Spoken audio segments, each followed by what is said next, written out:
Welcome to episode 2 in American Carnage's 5-part series on Captain John Brown. This episode is titled Standing on a Volcano.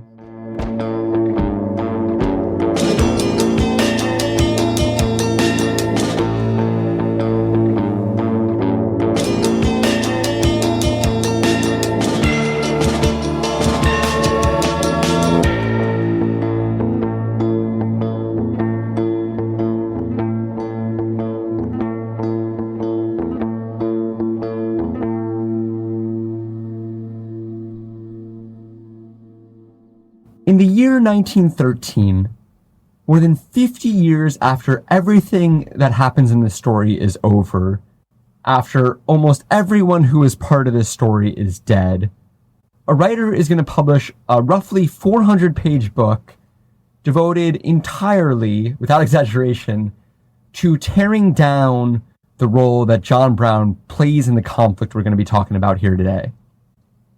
And this book is called, I quote, John Brown, Soldier of Fortune, A Critique.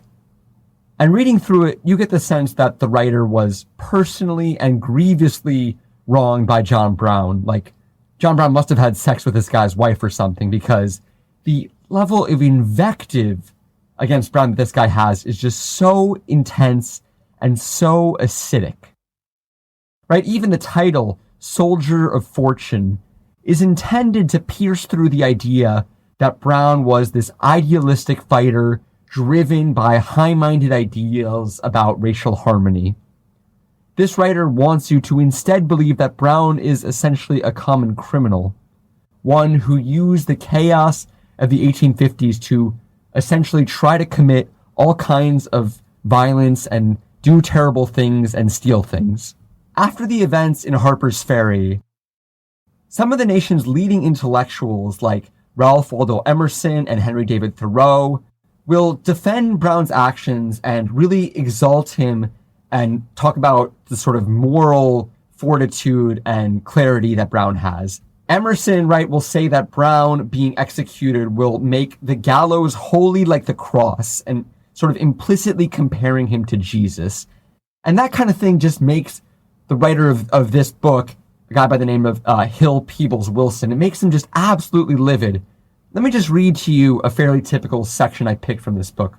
Quote, Brown has been eulogized in surpassing eloquence by sincere people of high ideals who were unaware of the real character of the object of their adoration.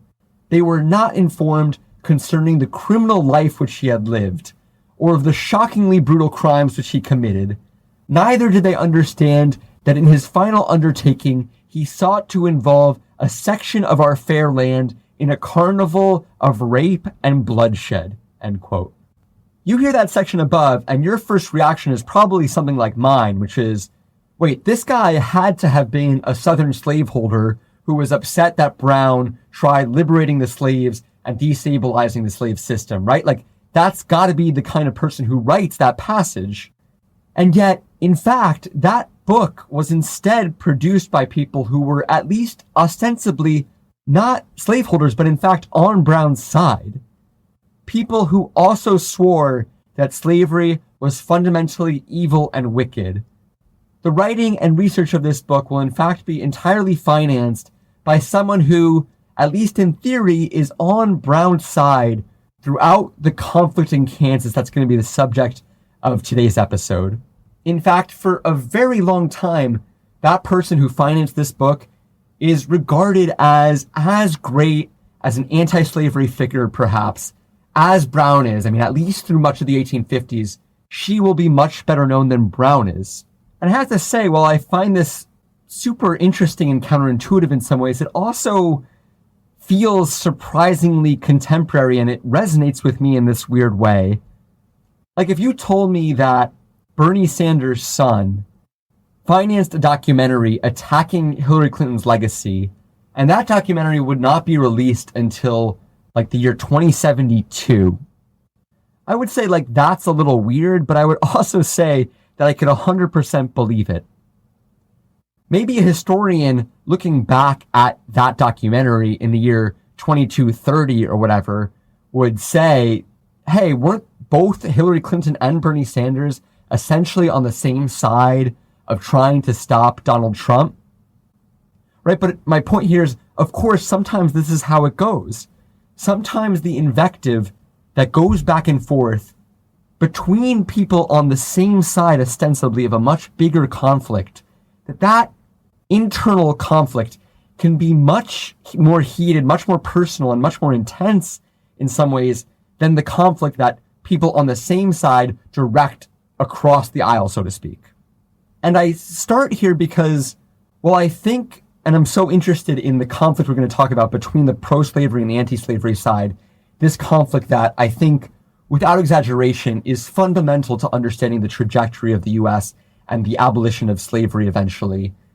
That, as interesting and as important and vital as it is to understand what was going on there between those two sides, I am equally riveted, if not, frankly, more riveted by the conflicts that emerge and erupt within the anti-slavery side, the tactical and philosophical disputes that dominate the debates between the people who are ostensibly all in agreement that slavery should not expand into the Kansas territory.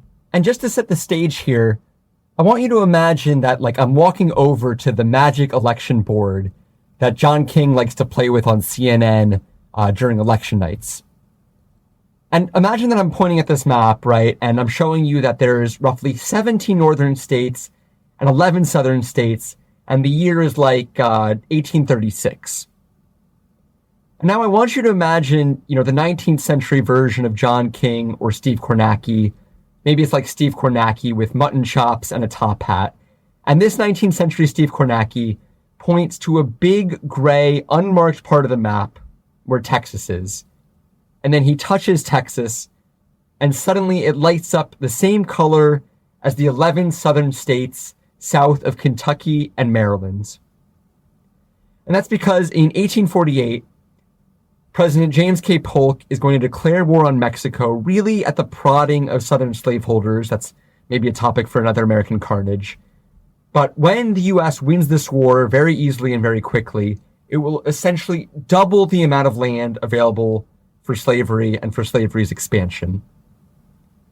And then 19th century Steve Kornacki says some stuff, and then he turns back to his magic board, and then he'll start pointing at other parts on the magic map. And first, what he points at are Kansas and Nebraska.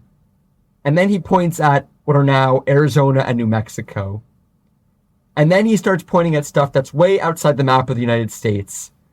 Places like Puerto Rico, the Dominican Republic, Guam, the Virgin Islands, Cuba, other parts of Mexico, the Philippines. Because for political junkies in the mid-19th century, there was a very, very real risk or chance that all these parts of the Western Hemisphere would soon become crucial parts of American electoral politics. Because at this time, as you might remember from high school history or whatever, the Spanish Empire is really getting to be very clearly on its last legs. And so all the remaining Spanish holdings in the New World that I've just cited suddenly look like they're going to be up for grabs. The South is just licking its chops to get these places into the U.S. as new slave states. As we said last time, slavery appeared to be dying in the late 1700s as it was abolished throughout the North. And then in the early 1800s, the cotton gin and new global capital markets will make slavery way more profitable. And rather than sort of shrinking and slowly dying out as some of the founding fathers had naively thought, it's instead going to boom and massively expand. And so as Congress tries to avoid the conflict over whether it will side with the North or the South, in 1854, it's going to do something else that you probably remember, which is to pass something called the Kansas-Nebraska Act. And this law will set up this massive competition between the North and the South by essentially saying, really for the first time, that it's however the residents of that territory vote that will determine whether they join the Union as a slave state or as a free state. This move is intended to make the U.S. government look like neutral arbiters in the question of whether the North or the South will eventually gain more political power by essentially saying, however the settlers of that territory want to integrate their state as a slave state or as a free state will be fundamentally up to them. And what I'd stress here is that everyone involved in this knows that it's not just really, or not even primarily, about the territories themselves. The core thing that makes this conflict that's going to occur over the fate of Kansas is really that it's going to determine the fate of the political balance of power in Washington, because more Senate seats that are pro-slavery, right, will create more political momentum for extending slavery even further. And so it is not at all inconceivable, and obviously we know now that this didn't occur, but it is not inconceivable for the people living in this story that they are looking at the prospect of the late 1800s, early 1900s, witnessing the birth of a massive new American slave empire that stretches beyond the bounds of the continental United States. The year after the Kansas-Nebraska Act passes, for instance, Wendell Phillips, a Boston abolitionist, will write to a friend, remember in the following quote, that Brazil would not in fact abolish slavery for another 2 decades following the Civil War. Wendell Phillips will write to his friend, quote, "The government has fallen into the hands of the slave power completely. So far as national politics are concerned, we are beaten. There is no hope. We shall have Cuba in a year, Mexico in 5. The future seems to unfold a vast slave empire united with Brazil and darkening the whole West. I hope I may be a false prophet, but the sky was never so dark," end quote. And so these stakes, right, are going to supercharge the battle for Kansas, where you almost immediately after this bill passes have Northern abolitionists mobilizing people and money to flood the territory to make sure it ends up in the anti-slavery camp, and pro-slavery people doing the exact same thing on the other side. The pro-slavery side, though, they have a huge advantage, right? If the North has more people and more money, which they certainly do, what the South has is proximity. Missouri is well populated and a slave state and right on the border of Kansas. And so it will become really easy for this force that becomes known on both sides as the border ruffians to just pour into the new territory. Sometimes they don't even have to bring their families, right? They can just ride over, mark off some land, ride back home, and call it a day. Many of these border ruffians were veterans of the Mexican-American War. And it's a big advantage for them, right? That they can just go as lone men. They don't have to bring their entire families, which is what the settlers from the North and the East do. These ruffians, they're going to be a crucial presence for this story. I really like the description that the historian Thomas Goodrich gives in his book, War to the Knife, which is about this period. Obviously, it's a little biased because the account comes from the North, but I think it gives you a flavor for what it was really like and what these anti-slavery settlers really did confront when they arrived on the Kansas prairie. Goodrich will quote one Northerner as saying that you can essentially imagine these border ruffians as wearing a kind of uniform that they all consistently wore. These uniforms are basically as follows: a pair of long boots that are caked in dust and mud, with the handle of a large knife visible on the top of either boot. This Northerner will also say that the average border ruffian had 2 large revolvers fastened onto either side of his waist. He typically wore a red or a blue shirt with something like an eagle or an anchor branded on the back of the shirt. And then swung over this guy's shirt would typically be a rifle. And then in addition to that, the border ruffian would also typically have a sword dangling by his side. So to review, this is 2 knives, 2 revolvers, a rifle, and a sword per border ruffian. Goodrich will quote the Northerner as saying of this, border ruffian archetype, quote, "His hair is uncut and uncombed, covering his neck and his shoulders. He has an unshaven face and unwashed hands. Imagine the picture of a man who can swear any given number of oaths in any specified time, drink any quantity of bad whiskey, and boast of having stolen a half-dozen soldiers and killed 1 or more abolitionists, and you will have a pretty fair conception of a border ruffian," end quote. The first major election in Kansas is going to be held in November of 1854 to send what's called the territorial representative to Congress. This is sort of similar to how U.S. territories of Guam and Puerto Rico still send one non-voting representative to Congress every year. And Missouri's leaders, these border ruffians, are going to openly tell people to go steal the election.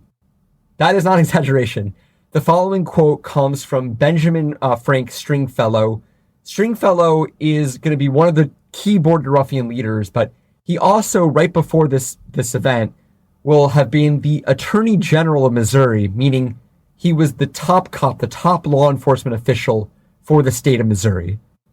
And on the eve of this first Kansas election, Stringfellow will say the following.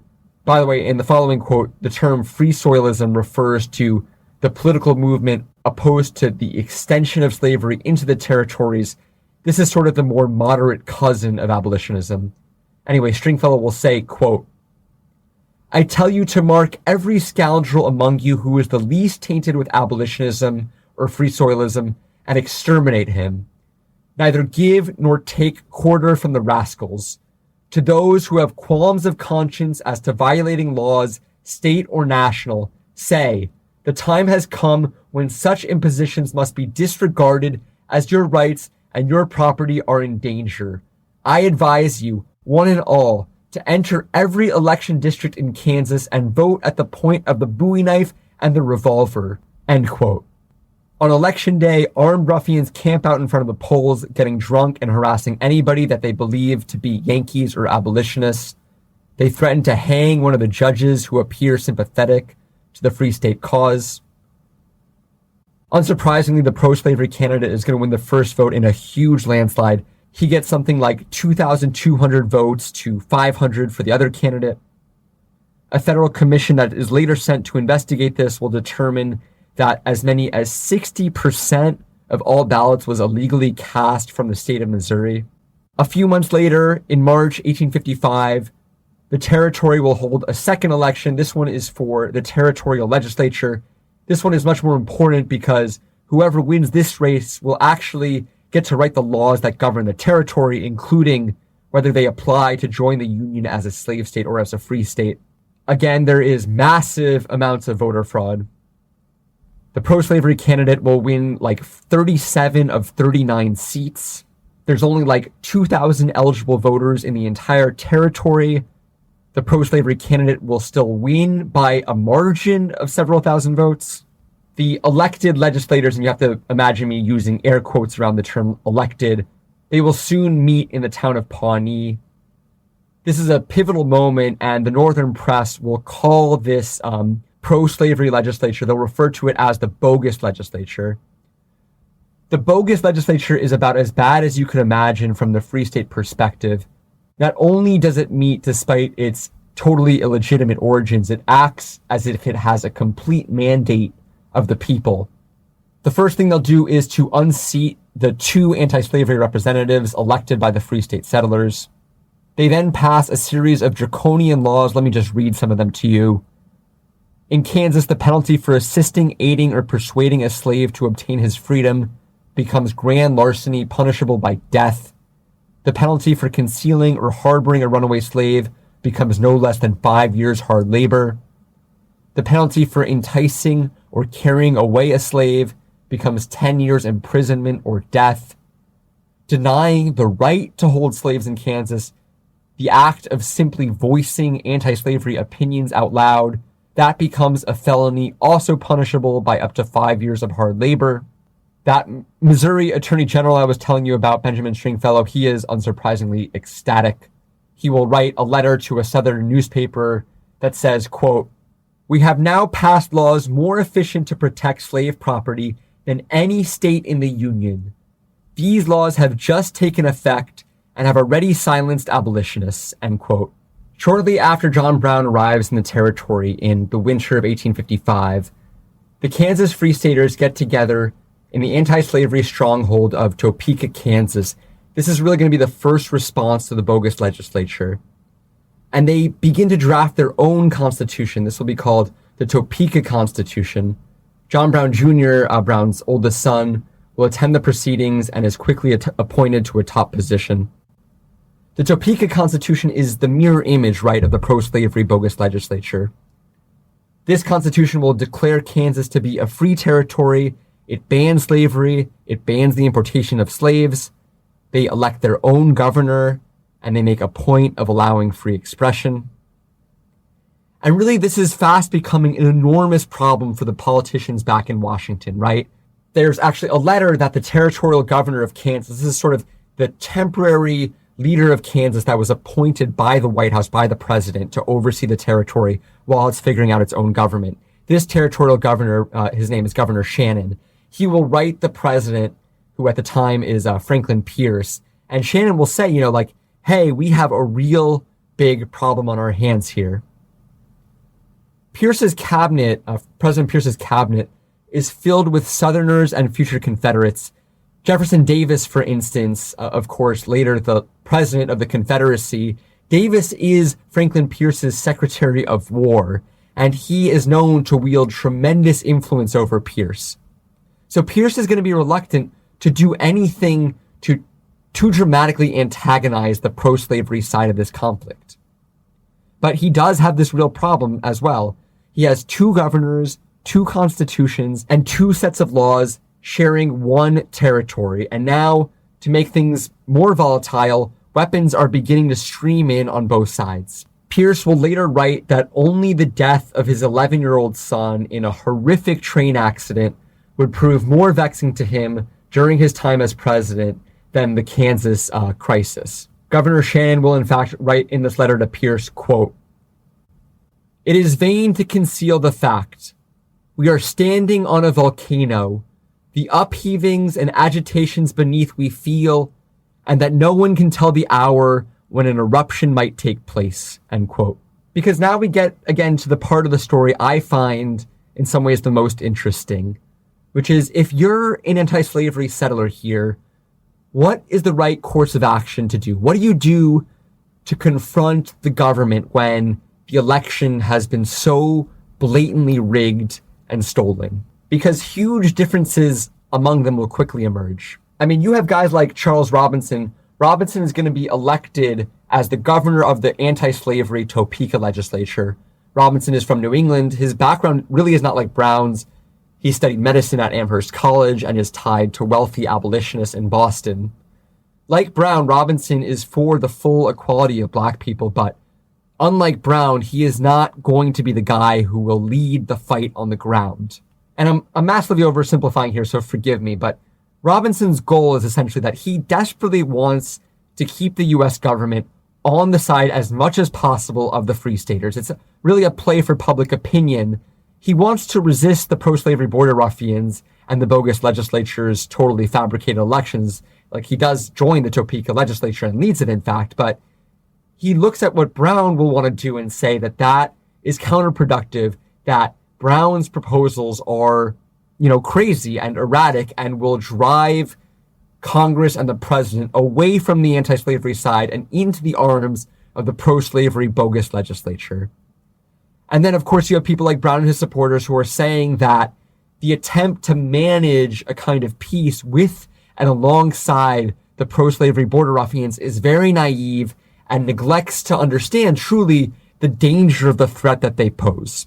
And to give the Robinson camp its due, I think it's worth really boring in on their strategy here, because their strategy is that, remember, the North is much richer and much more populous than the South. And so what they're arguing is essentially that if we wait, if we hold on, and if we buy some time, we will eventually outnumber the border ruffians from Missouri who enter Kansas. And then we will eventually win the election. And eventually it will be clear to the country that this electoral fraud cannot go on. What they'll say is that you definitely don't want to just go around and start killing and instigating battles with the pro-slavery side, because if you do that, you will lose the moral high ground in Washington, and it will become impossible to appeal to the White House and Congress for help. The Topeka Constitution is going to be ratified by the Free State delegates in December 1855. By January 1856, about a month later, President Pierce will denounce the Topeka legislature and call it an illegal assembly that is literally staging an insurrection against the U.S. government. I mean, he will condemn this as an extrajudicial attempt to subvert the will of the U.S. government. Pierce will hedge a little bit by saying that, extrajudicial violence on both sides is wrong, but his point is clear. The U.S. government is prepared to put down the Free State Topeka legislature by force. And so Brown is going to look at all these guys in the Robinson faction and think, not only are they wimps, but Also, they've completely lost sight of the severity of the situation here. Brown would say, and of course I'm paraphrasing here a little bit, but Brown will be saying, look, at any time here, they could be months or weeks away from the powers in Washington moving towards a situation that Kansas gets admitted into the Union as a slave state. To be fair, there is a point at which Brown will have and write letters to his family expressing support for Robinson and his strategy, but he'll quickly move beyond that. And what he'll essentially argue is that, the slave power is trying to, as we said, build a slave empire across 2 continents, for God's sakes. And the response from the anti-slavery side in Kansas is going to be to send a petition to ask politely. How could that be the response?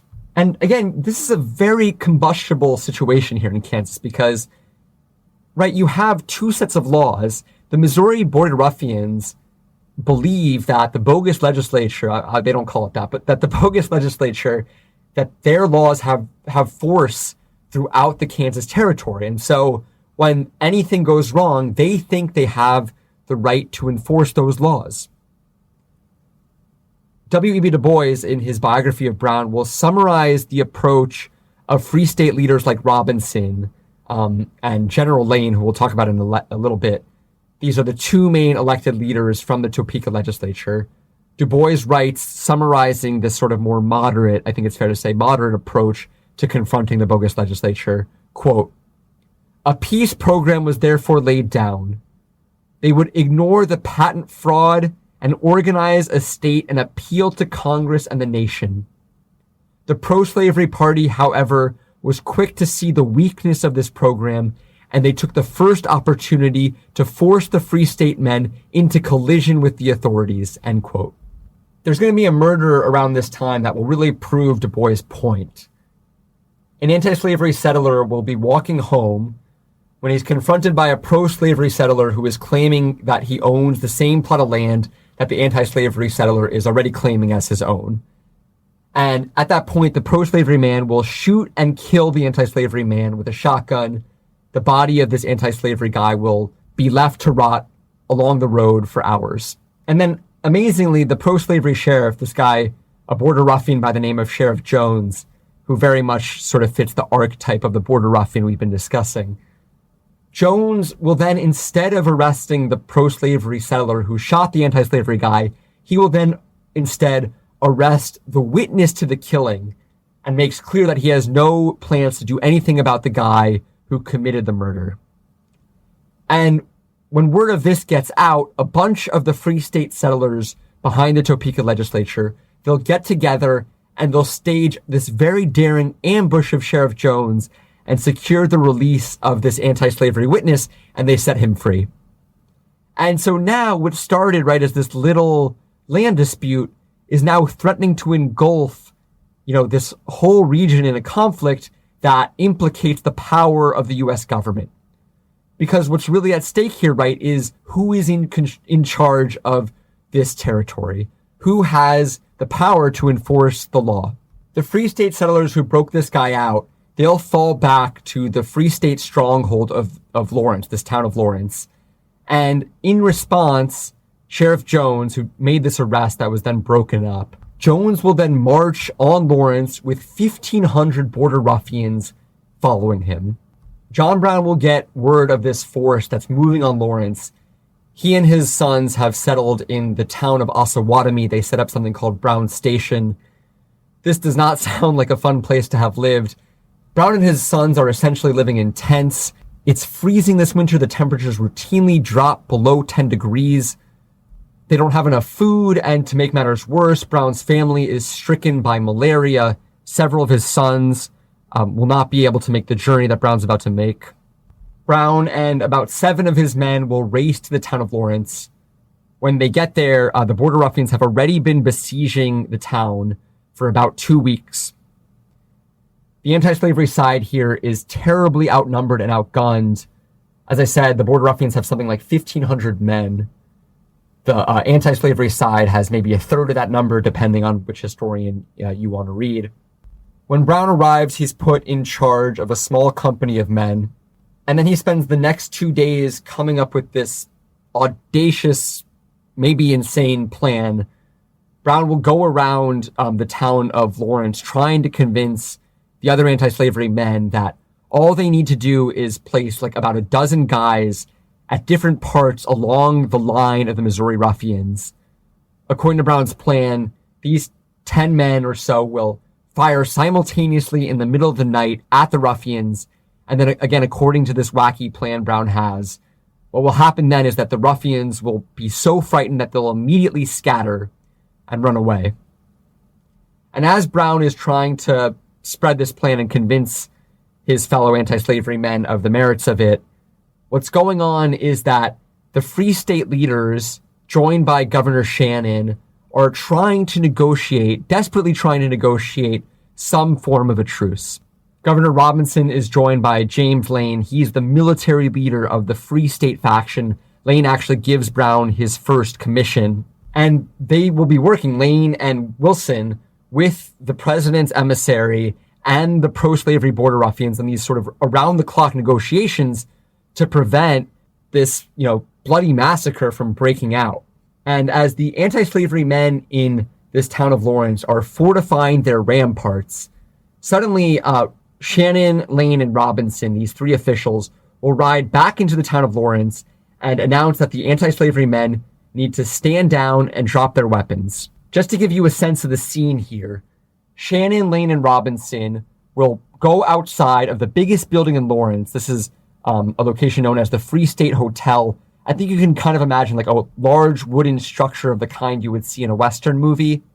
And so these three officials are taking turns in tandem, all agreeing with each other, urging the Free State men to accept the peace treaty that they've struck with the pro-slavery side and stand down. And as these officials are trying to just diffuse this tinderbox they have here, desperately trying to avoid bloodshed, someone is going to suddenly climb atop a platform near the edge of the hotel and getting up high so he can be seen by the whole crew of hundreds of anti-slavery men who have gathered to hear what these leaders have to say.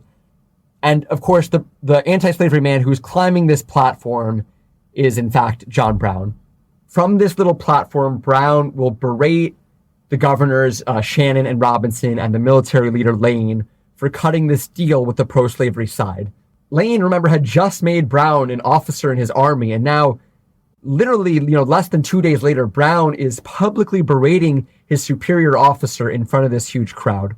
Ironically, just a quick digression, Lane is kind of a bit of a moderate, and he wants this peace deal at this moment. He comes to Kansas as a rabid racist, this General Lane, and yet, in 10 years, he will actually be one of the most radical anti-slavery figures in Kansas.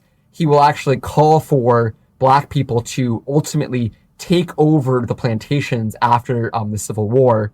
And in the future, he will praise John Brown. But right now, they are on opposite sides. And Brown is also on the opposite side of Governor Robinson, whose widow would write the book that we were talking about in the beginning of this episode that was totally devoted just to tearing Brown down. Brown would later say of Robinson and Lane, quote, "They are both men without principle, but when worst comes to worst, Lane will at least fight. There is no fight in Robinson. What a pity it is that men, when they begin life, should not get hold of some fixed principles," end quote. But anyway, back to this moment in front of the Free State Hotel, Brown is going to, as I said, mount this platform and demand that the leaders who are in front of this crowd explain the terms of the deal that they reached with the pro-slavery side. And when Brown demands that the leaders make the terms of the deal public, the leaders refuse to do so. And as the crowd grows restless and appears to be echoing some of Brown's suggestions, Brown will say, essentially that we should go to war right now. One account of John Brown's speech here will read, quote, "John Brown, boiling over with anger, mounted the shaky platform and addressed the audience when Governor Robinson had finished talking.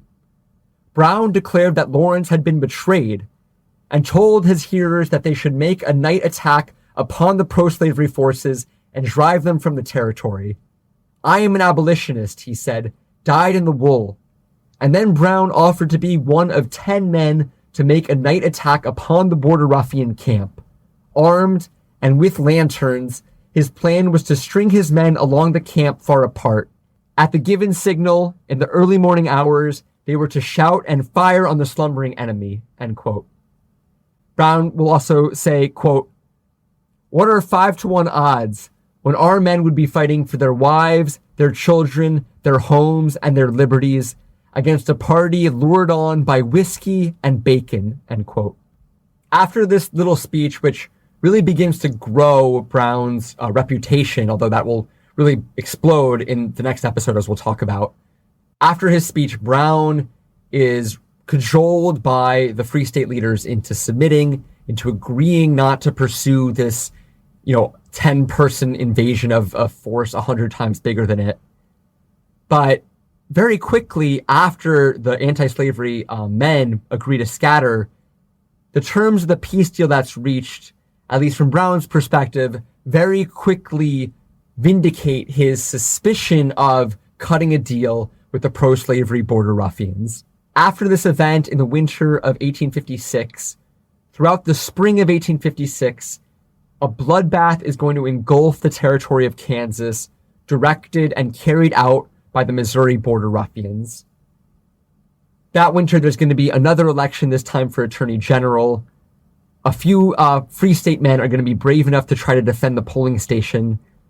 There's a gang of about 50 pro-slavery men that will essentially kidnap a man named Captain Reese Brown. This guy has no relation to John Brown, but this guy is bashed in the head with a hatchet. His body will be dumped outside the home of his screaming widow. There's another incident where a drunk ruffian makes a bet that he can scalp an abolitionist in 2 hours. He will shoot the first Free Stater he sees and scalps him with a Bowie knife while he's still breathing.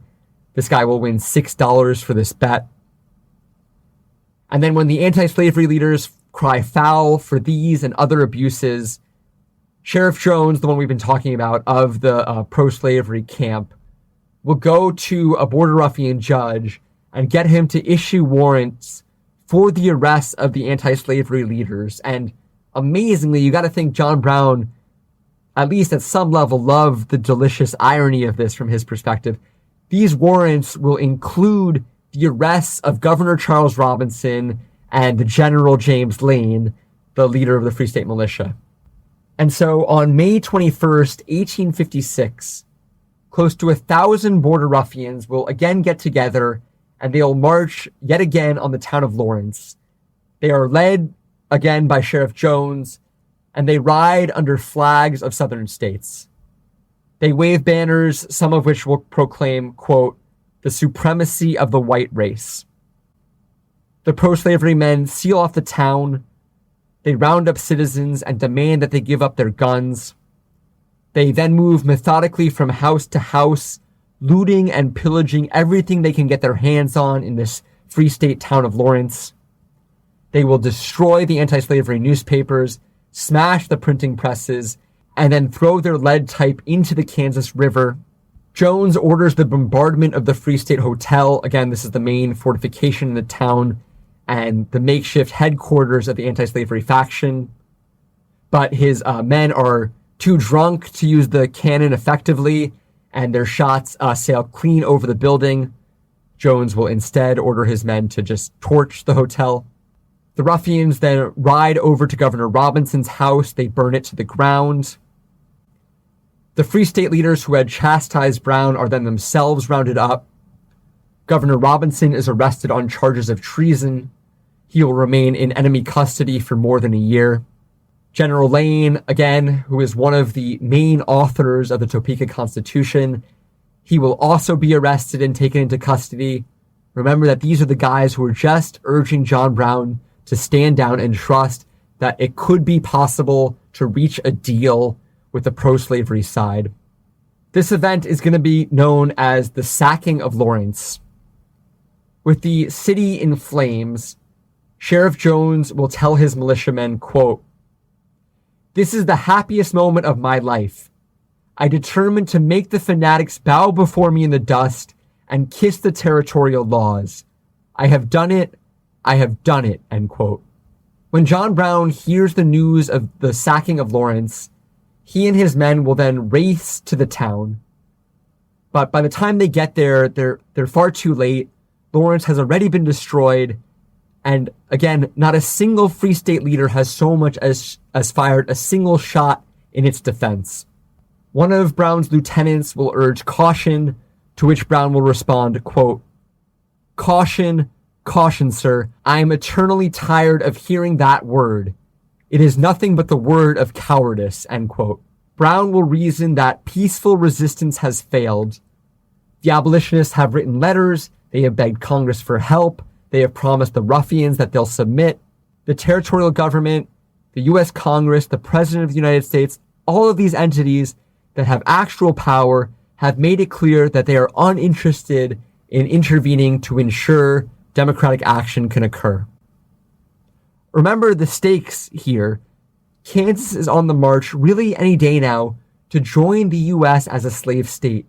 And that will mean that slavery will push north. And from there, who knows, maybe the extension of the slavery power in Congress will enable it to push south and to Guam and the Philippines and other holdings of the Spanish Empire. Brown has decided that new tactics will be necessary. He will tell his men to sharpen their swords and to be ready to march. Thank you all so much for tuning into our 5-part series on Captain John Brown. I hope you enjoyed episode 2. Thanks so much for staying with us. All 5 episodes will be released to the public free of charge, so feel free to wait for that. You can also go to our Patreon, throw $3 our way if you enjoy what we're doing here. Help us continue the show. We would also really appreciate that. But again, no worries if not. Thanks again to our audio producer, Sophia Curzius, to Elena Lacey for the artwork, to Ned Porter for the theme music, and to Stephen Griffith for our outro music. Please stay tuned and follow us on our Apple Podcast or Spotify or on Patreon so you can get episode 3 when it is released soon.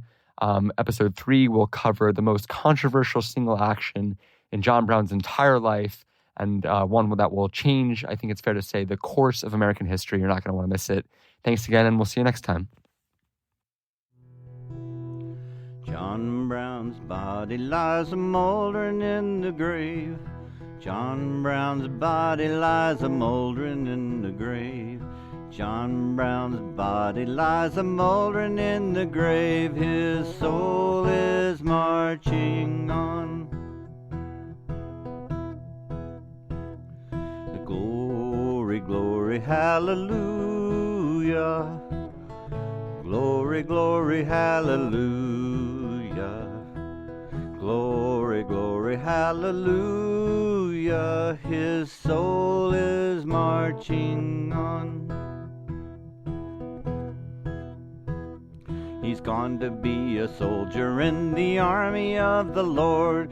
He's gone to be a soldier in the army of the Lord. He's gone to be a soldier in the army of the Lord. His soul is marching on. Glory, glory, hallelujah. Glory, glory, hallelujah. Glory, glory, hallelujah. His soul is marching on.